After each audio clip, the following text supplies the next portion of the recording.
बड़ी विचित्र सी कथा है कि जब इंद्र के जीवन से गुरु सत्ता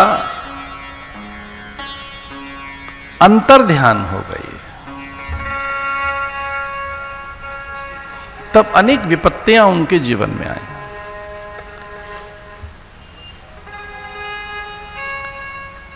इंद्र की सभा का नाम है स्वधर्मा।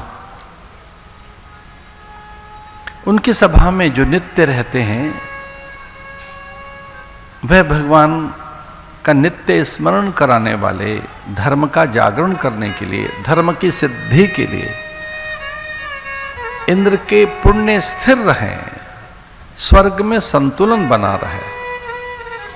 स्वर्ग में आपत्ति विपत्ति ना आए, स्वर्ग के सुख सबके लिए रहें,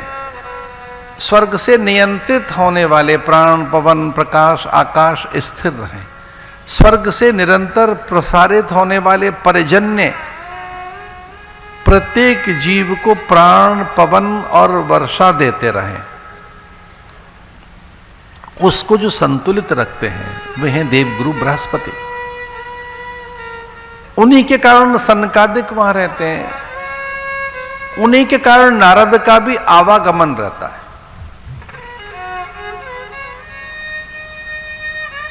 बात छोटी सी है, पता नहीं आपको कैसी लगेगी,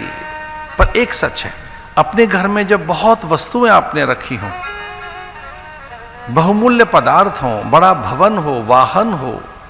बड़ा व्यापार हो, सुख सुविधाओं के साधन हो, जब आपके पास बहुत सी चीजें हैं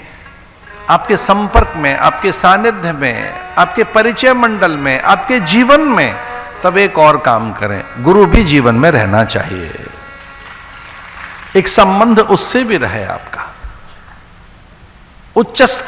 उच्च पदस्थ अनेक प्राणियों से आपके संबंध हों, जिनको अर्थ का संचालन आता है, ऐसे आर्थिक सलाहकार हों, राजनीतिक सलाहकार हों, कि आपका अर्थ बहुत अधिक हो, आपके पास आर्थिक उन्नयन हो, उत्थान हो, आपका आर्थिक, आपका व्यापार बहुत ऊंचा जाए, प्रगति हो, पदार्थ आए आपके पास, वस्तुएं आए आपके पास,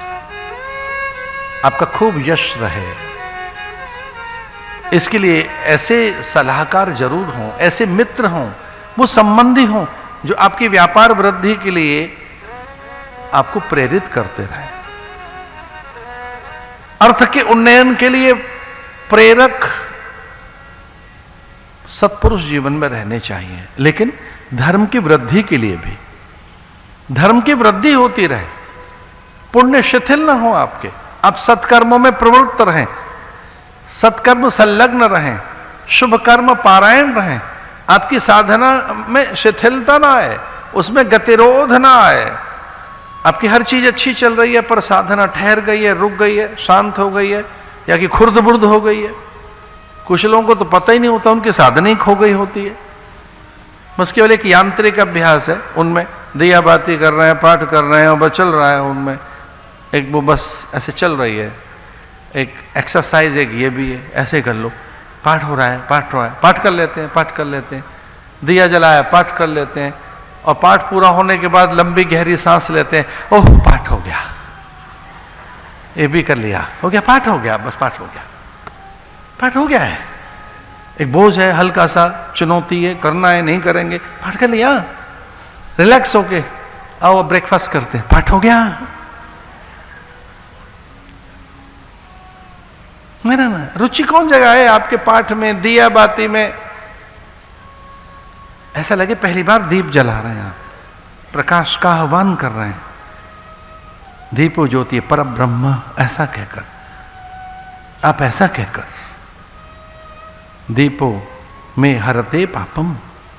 हे दीप मेरे पापों का हरण कर, हे दीप ये प्रकाश है, मेरे अंतर में भी प्रकाश रहेगा। जब आपके हाथ में पुष्प फल आए, धतूर, विजया,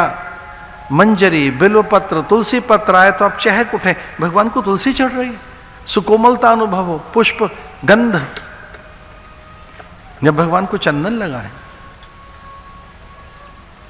जब सूर्य को अर्घ दे, जब आप निर्माल्य उठाएं, तब आपके हाथ कंपन हो, देखो ये पुष्प थे हमने भगवान को चढ़ाए, अब ये निर्माल्य हो गए, माथे से लगाएं, उनको ढंग से प्रवाहित करें। ये एक क्रिया रहनी चाहिए प्रतिदिन। मैं कट्टर कर्म कांडे होने पर भी मैं कट्टर उपासक हूं, भगवान की उपासना कभी नहीं छोड़ता मैं, कभी नहीं। दिया बाती, धूप, दीप, अभिषेक प्रतिदिन। प्रातःकाल की चर्या में भगवान को पुष्प चढ़ाएं, धतूर, विजया, शमी, बिल्वपत्र, तुलसी पत्र, ये सारी के सारे जो हर्ब्स हैं, मेडिसिनल, ये इनकी वैल्यू है। बड़ी अद्भुत औषधियां हैं। जैसे आप बिल्वपत्र को छुएंगे वो डिटॉक्स करेगा आपको, तुलसी के छूने से, धतूर, विजया, मंजरी के छूने से। जो ये धतूर पत्र है, विजय पत्र है, विजया, शमी पत्र, इन्हें स्पर्श करें, भगवान की पूजा में रुचि जगाएं, प्रतिदिन पाठ करें, स्तुति करें, अपने गुरुओं का ध्यान करें, उनके उपदेश क्या हैं, उन्होंने क्या कहा था, ये याद रहे। हमारे गुरु ने कहा क्या था, हमारा इष्ट हमसे चाहता क्या है, प्रीति जगाएं।